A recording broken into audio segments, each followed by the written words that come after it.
In order to better understand propaganda, let's take a look at a model of propaganda as a form of communication. We're going to take a look at first how propaganda and informative messages relate to one another, and then how propaganda and persuasion relate. So first, let's take a look at propaganda and information. Informative messages allow receivers to acquire information, understand their world, and basically learn.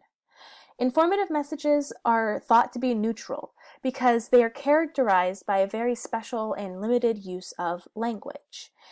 Informative communicators differ from others by having the purpose of creating a mutual understanding between the speaker and the receiver.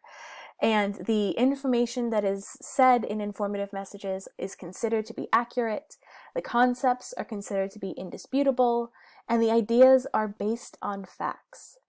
Now, propaganda uses informative communication in a similar fashion. However, it has a different purpose. The purpose of propaganda is to promote a partisan or competitive cause that is in the best interest of the propagandist and not necessarily in the best interest of the recipient. Now, it's important to note that the recipient may believe that the communication is merely informative.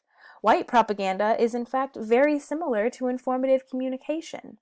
However, white propaganda informs solely to promote a specific ideology. So it goes a step further, so to speak. In addition, persuasion and propaganda have a lot in common as well. Persuasion, as we know, influences others to change their attitudes, values, beliefs, and/or behaviors. And persuasion is a subset of communication. So when we look at persuasion, we know that it is transactional in nature. People respond to persuasion that promises to help them in some way by satisfying their wants or their needs. So in this case, the persuader must think in terms of the persuadee's needs as well as their own needs. Whereas when it comes to propaganda, propaganda really only benefits the propagandist. They don't really care about the needs of the audience. They only care about their own needs. So as this image says, propaganda is the ability to convince the victim to vote for the victimizer.